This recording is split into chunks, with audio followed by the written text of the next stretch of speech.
Bom, e temos um convidado agora para participar do Jornal da Manhã, o advogado, especialista em Direito Internacional, professor Acácio de Miranda. Tudo bem, professor? Bem-vindo aqui ao Jornal da Manhã. Como vai? Bom dia. Bom dia, Tiago. É um grande prazer falar com você, querido, com a Adriana e com todos aqueles que nos acompanham. Nós que agradecemos. Bom, professor, hoje o foco principal é a decisão da ONU de ontem de condenar a ação da Rússia na Ucrânia e também ficamos na expectativa, ontem havia essa expectativa que não se confirmou, de uma tentativa de conversa entre os dois países. Professor, a ONU reprovar essa ação da Rússia, o que isso significa do ponto de vista do direito internacional? O que muda? O que isso representa como uma pressão para que essa guerra finalmente termine? É importante nós ressaltarmos que toda guerra, por mais bizarro que isso pareça, depende da observância de determinadas regras estabelecidas pelo direito internacional. Inclusive, a própria declaração de guerra depende do cumprimento de determinados atos para que ela seja formalmente superada.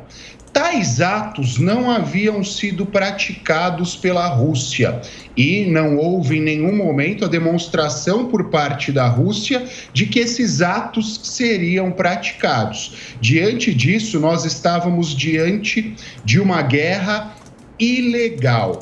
Face à ilegalidade da guerra, a ONU declarou essa circunstância e, a partir desta declaração, há a possibilidade de responsabilização da Rússia enquanto Estado e dos gestores, dos representantes políticos da Rússia enquanto pessoas físicas.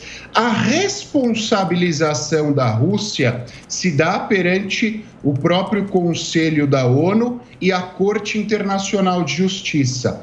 A responsabilização das pessoas físicas, especialmente o Vladimir Putin, se dá perante o Tribunal Penal Internacional. Mas é importante nós ressaltarmos da sua indagação, Tiago, um ponto.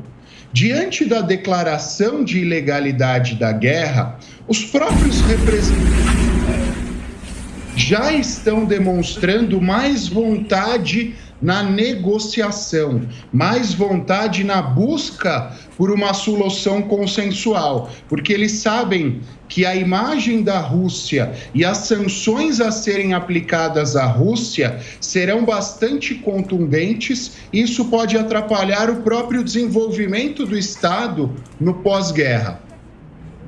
E, professor, como ficam os procedimentos agora no Tribunal de Haia, depois que pelo menos 39 estados membros do tribunal pediram a condenação da Rússia pelas ações na Ucrânia? É importante nós entendermos, Adriana, que as duas cortes às quais fiz menção ficam sediadas em Haia. A Corte Internacional de Justiça, que tratará da responsabilização do Estado russo, e o Tribunal Penal Internacional, que ontem recebeu uma denúncia formal contra a Rússia. É óbvio que existem procedimentos a serem observados, então agora foi instaurada uma investigação. Essa investigação busca colher elementos de autoria e materialidade. A partir do momento que forem coletados todos os elementos de autoria e materialidade, eles serão encaminhados ao procurador-geral, que oficia perante o Tribunal Penal Internacional. Ele fará uma análise desses documentos e, caso opte por denunciar o Vladimir Putin ou outros representantes da Rússia, essa denúncia será encaminhada a 9 dos 18 juízes do Tribunal Penal Internacional para que eles façam uma análise prévia e, após essa análise prévia, haverá o julgamento de mérito através dos 18 juízes do Tribunal Penal Internacional. Óbvio, é um procedimento bastante formal, como eu disse há pouco, é um procedimento bastante moroso, mas há uma grande expectativa por parte daqueles que estudam o Tribunal Penal Internacional que o Putin seja denunciado e em algum momento ele seja até condenado em virtude do cometimento desses crimes de guerra, de agressão contra a soberania da Ucrânia e crimes contra a humanidade. Bom, aqui conosco nos estúdios do Jornal da Manhã, a professora Cássio Miranda, de Direito Internacional. O professor continua conosco.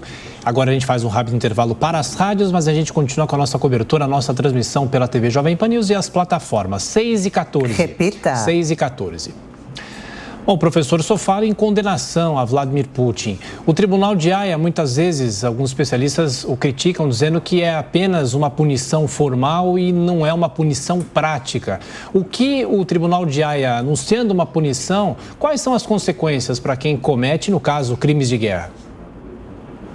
Há toda essa discussão, Tiago, especialmente quando o Tribunal Penal Internacional julga pessoas que ainda estão no cargo nos seus países. Porque é importante nós lembrarmos, para que uma decisão judicial do Tribunal Penal Internacional tenha efetividade, é necessário que o réu ou os réus sejam encaminhados, sejam enviados à Haia para que eles sejam julgados e depois, posteriormente, a sanção seja cumprida. Vou usar o exemplo do Putin. Supondo que ele permaneça como chefe de Estado e como chefe de governo da Rússia, durante o julgamento perante o Tribunal Penal Internacional, é pouco razoável nós pensarmos e nós acreditarmos que a Rússia vai enviá-lo até a Haia, vai enviar o seu chefe de Estado até a Haia para que ele seja julgado. E num contexto como esse, por mais que o julgamento aconteça, é óbvio que essa decisão será pouco efetiva, porque nós não teremos o réu lá presente. Agora, se porventura ele deixar de ser chefe de Estado ou chefe de governo da Rússia, é natural também nós pensarmos que ele vá ser enviado ao Tribunal Penal Internacional para que ele seja julgado.